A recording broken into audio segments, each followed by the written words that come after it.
نحمدہ و نصلی علی رسولہ الکریم اما بعد فاعوذ باللہ من الشیطان الرجیم بسم اللہ الرحمن الرحیم وما لی لا اعبد الذی فطرنی والیہ ترجعون صدق اللہ العظیم۔ معزز سامعین کرام، 23واں پارہ کے مضامین کا آج آغاز ہوتا ہے اور 23واں روزہ اور 1441 ہجری۔ کل گزشتہ 22ویں پارے کا مضامین کا خلاصہ پیش کیا گیا، جس کے آخر میں سورہ یاسین کا آغاز ہوا اور اس بستی انطاکیہ میں جہاں اللہ تعالیٰ نے یکے بعد انبیاء کرام کو مبعوث کیا، تو پھر اس بستی میں سے وہ شخص جو حبیب نجار آیا، اس نے ان کو سمجھایا اور اس نے کہا کہ ان نبیوں کی پیروی کرو۔ تو اس پارہ 23 پارہ کے شروع میں بھی اس کی باتوں کا ذکر کیا جا رہا ہے کہ مجھے کیا ہو گیا کہ میں اللہ کے سوا، کہ میں کیوں نہ اللہ کی بات کروں جس نے مجھے پیدا کیا اور مجھے اسی کی طرف لوٹ کے جانا ہے۔ تو بستی کے والوں کے سامنے جب اس نے ایمان کا اعلان کیا تو اس کو بستی والوں نے شہید کر دیا، لیکن مرتے وقت اس نے جنت کا نظارہ کر لیا تھا، نعمتوں کا، جس وجہ سے اس نے کہا، اور قرآن نے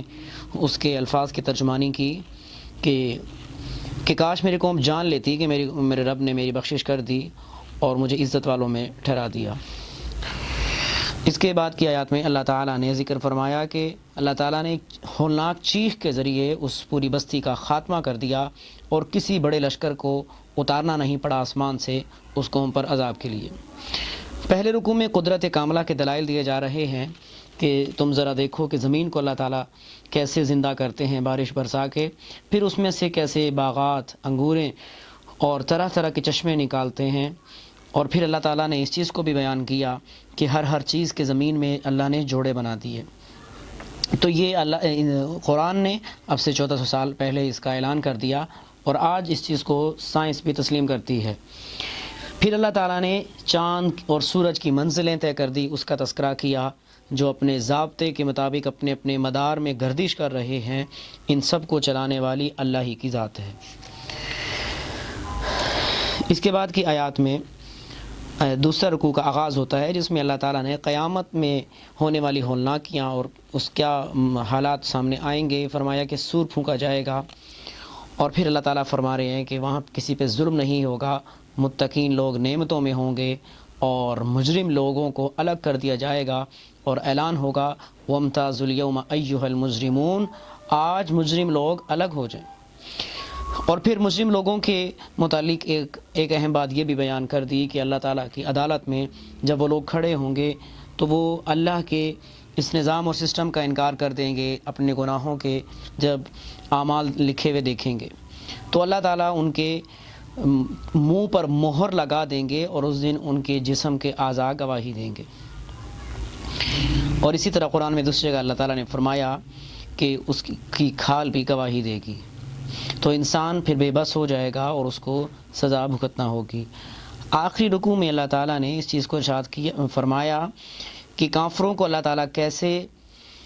ان کی شکلوں کو بدل ڈالیں گے، اوندھا کر دیں گے۔ اللہ تعالیٰ اس کی مثال دیتے ہیں کہ جیسے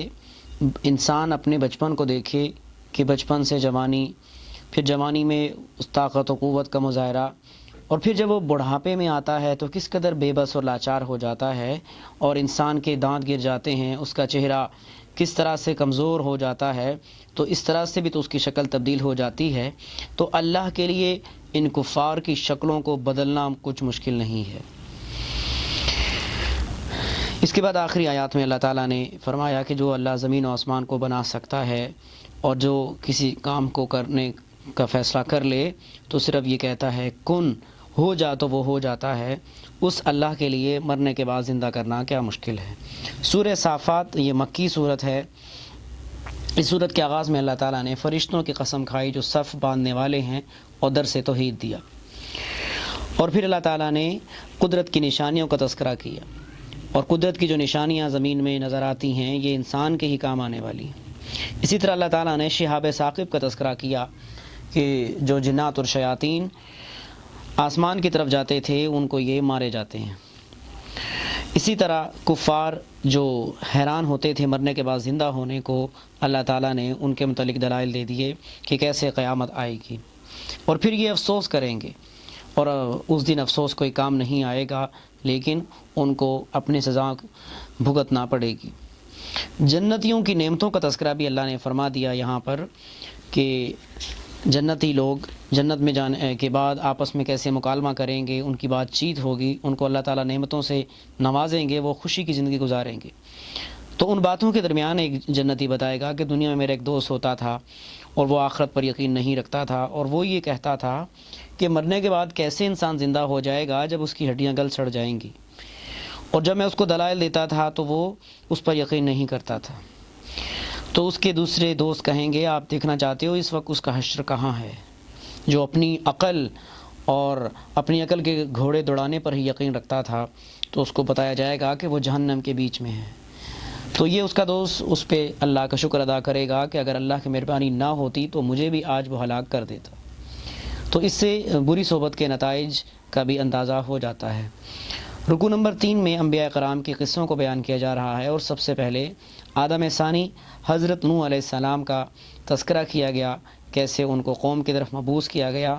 اور قوم نے اتنی سالوں کی محنت اور تبلیغ کے باوجود بھی وہ ان پر ایمان نہیں لائے، بہت کم تعداد تھی جو ایمان لائی، اور نافرمانوں کو اللہ نے غرق کر دیا۔ اسی طرح ابراہیم علیہ السلام کا قصہ بیان کیا جا رہا ہے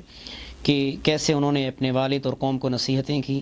توحید کی دعوت دی، بتوں سے روکا، اور پھر ان کے بتوں کو کیسے پاش پاش کر دیا۔ پھر انہوں نے ابراہیم علیہ السلام کو زندہ جلانے کی کوشش کی، لیکن اللہ تعالیٰ نے اپنی قدرت سے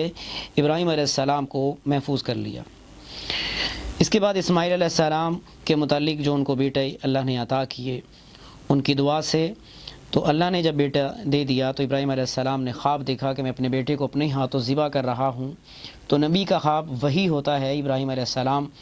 اس کے اوپر عمل کرنے کے لیے فوراً تیار ہو گئے، اور بیٹے جو نبی بننے والے تھے وہ بھی اس کے لیے راضی رہے، اور ابراہیم علیہ السلام جب اس کی طرف چل دیے تو اللہ تعالیٰ نے جب ان کو قربان کرنے لگے تو اللہ تعالیٰ نے فرما دیا کہ ابراہیم آپ نے اپنا خواب سچا کر دکھایا، اور اس کے بعد سے قربانی کا حکم مشروع کر دیا گیا، اور تا قیامت یہ ابراہیم علیہ السلام اور اسماعیل ذبیح علیہ السلام کی صفات اور شان پر آیات پڑھی جاتی رہیں گی۔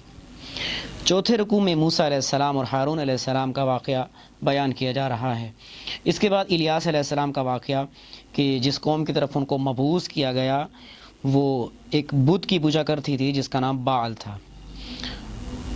اسی کے نام سے بالابک شہر آباد تھا، آج بھی اس کے نشانات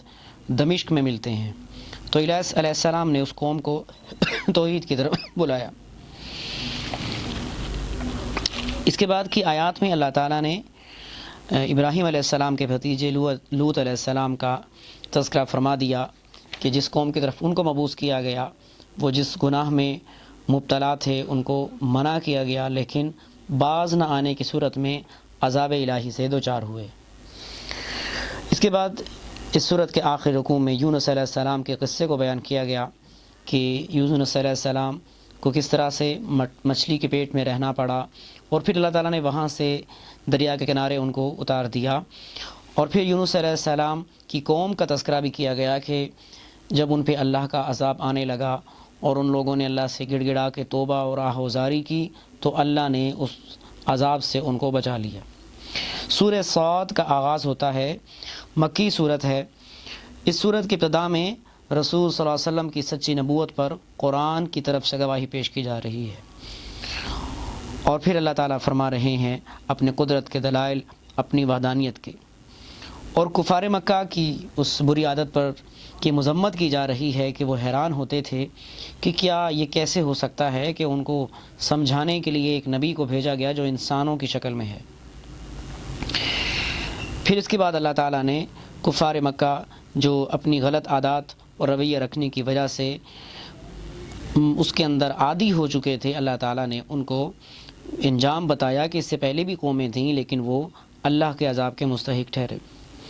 دوسرے اور تیسرے رکوع میں اللہ تعالیٰ نے حضرت داؤد علیہ السلام کو جو اللہ نے اقتدار دیا، حکومت دی، ان کے انعامات کا تذکرہ کیا جا رہا ہے، اور اللہ تعالیٰ فرما رہے ہیں کہ دیکھو کیسے داؤد علیہ السلام کو اللہ نے تمام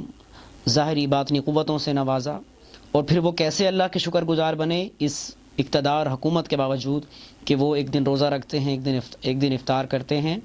آدھی رات آرام کرتے ہیں، آدھی رات عبادت کرتے ہیں، وسیع سلطنت کے بادشاہ بھی ہیں، اور وہ ذکر کرنے والا دل بھی رکھتے ہیں اور شکر کرنے والی زبان بھی ہے، اور لہن داؤدی وہ سحر کرنے والی زبان ہے کہ جب اس کو وہ زبور کی تلاوت اس سے کرتے ہیں تو پرندے فضا میں رک جاتے۔ اسی طرح سلیمان علیہ السلام کو بھی اللہ نے شان و شوکت عطا کی اور ان کے لیے جنات اور ہوا کو مسخر کر دی۔ اسی طرح انہی رکوعات میں اللہ نے ایک واقعہ بھی ذکر کیا کہ داؤد علیہ السلام کے سامنے دو فریق اپنا فیصلہ کروانے کے لیے آئے، اور ان کے جو دعوے تھے ان کو سامنے رکھ کر داؤد علیہ السلام نے ایک حق میں فیصلہ کر دیا،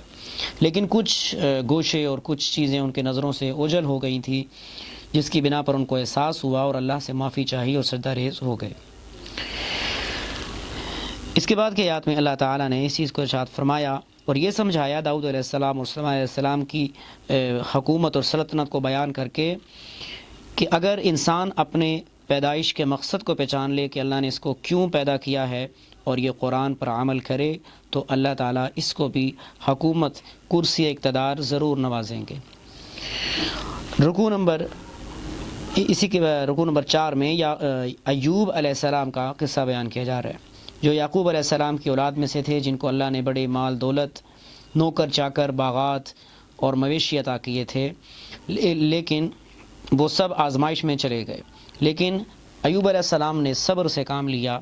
اور اللہ تعالیٰ نے ان کو پہلے سے زیادہ عطا کیے۔ بعد کے آیات میں 6 انبیاء کرام کا ذکر کیا جا رہا ہے، جس میں اسماعیل علیہ السلام، اسحاق علیہ السلام، یعقوب علیہ السلام، اسماعیل علیہ السلام، حضرت یسع، حضرت ذوالکفل، ان انبیاء کا تذکرہ کیا گیا۔ اور آخری رکوع میں حضور صلی اللہ علیہ وسلم کو خطاب کیا جا رہا ہے کہ آپ لوگوں کو توحید کا درس دیں۔ اس کے بعد قیامت کا بتایا جا رہا ہے کہ قیامت کا علم اللہ ہی کو ہے کہ وہ کب آئے گی۔ سورہ زمر کا آغاز ہوتا ہے، مکی صورت ہے، اور اس صورت کے پہلے رکوع میں اللہ تعالیٰ نے مشرکین کی مذمت فرمائی، اور اللہ تعالیٰ فرما رہے ہیں کہ یہ مشرکین، ان میں اتنی مجال نہیں کہ یہ آسمان اور زمین کا خالق کسی اور کو سمجھ لیں، اور جو اپنے یہ جھوٹے خداؤں کو خدا کا شریک ٹھہراتے ہیں اس کی وجہ اپنی طرف سے یہ دیتے تھے کہ یہ اللہ کے سامنے ہمیں اللہ کے قرب حاصل کرنے کا ذریعہ ہے، ان کے ذریعے ہم اللہ کے قریب ہو سکتے ہیں، یہ اللہ کے حضور میں ہمارے سفارشی ہیں، حالانکہ یہ سب غلط ہے۔ یہ خدا کی خدائی میں شریک نہیں ہیں، بلکہ یہ تو خدا کے سامنے بے بس ہیں۔ اسی طرح اللہ تعالیٰ نے قدرت کاملہ کے دلائل پیش کیے۔ دوسرے رکوع میں ایمان اور تقوی کی فضیلت بیان کی گئی، اور مومنین کو تقوی کے درجات جو عطا ہوتے ہیں اس کا تذکرہ کیا گیا۔ اس کے بعد کی آیات میں قیامت کا تذکرہ کیا جا رہا ہے، اور جو نافرمان مجرم سرکش لوگ ہیں ان کو کیسے عذاب دیا جائے گا اس کا تذکرہ کیا گیا، تاکہ ان کے دلوں میں تقوی اور خوف خدا پیدا ہو جائے۔ اس کے بعد آخر رکوع میں اللہ تعالیٰ نے ارشاد فرمایا کہ جس کے سینے کو اللہ تعالیٰ اسلام کے لیے کھول دیتے ہیں وہ اللہ تعالیٰ کی مرضی اور منشا کے مطابق زندگی گزارتا ہے، اور جو لوگ کفر اور شرک کا راستہ اپناتے ہیں وہ اندھیروں میں، تاریکیوں میں بھٹکتے رہتے ہیں، وہ کبھی دلدل میں پھنس جاتے ہیں۔ اور پھر اللہ نے ان لوگوں کا تذکرہ کیا جو اللہ سے ڈرتے ہیں، اور اللہ کی آیات جب سنتے ہیں تو ان کے رونگٹے کھڑے ہو جاتے ہیں، وہ کانپنے لگتے ہیں۔ اس کے بعد اللہ فرما رہے ہیں کہ قرآن میں نصیحت کے لیے اللہ تعالیٰ نے ہر قسم کا انداز اپنایا ہے۔ قرآن کا انداز اس قدر دل نشیں ہے، دلوں کو چھونے والا ہے کہ اللہ تعالیٰ ہر انداز سے دلائل پیش کرتے ہیں۔ وہ تاریخی مثالیں دے کر وہ ہر قسم کے مسائلیں دی جاتی ہیں تاکہ ہر قسم کے لوگ اس کو سمجھ لیں اور اس پر ایمان لے آئیں۔ تو یہاں پر 23ویں پارے کا اختتام ہوتا ہے۔ دعا ہے اللہ تعالیٰ کہنے والے اور سننے والوں کو عمل کی توفیق عطا فرمائے۔ وآخر دعوانا ان الحمد للہ رب العالمین۔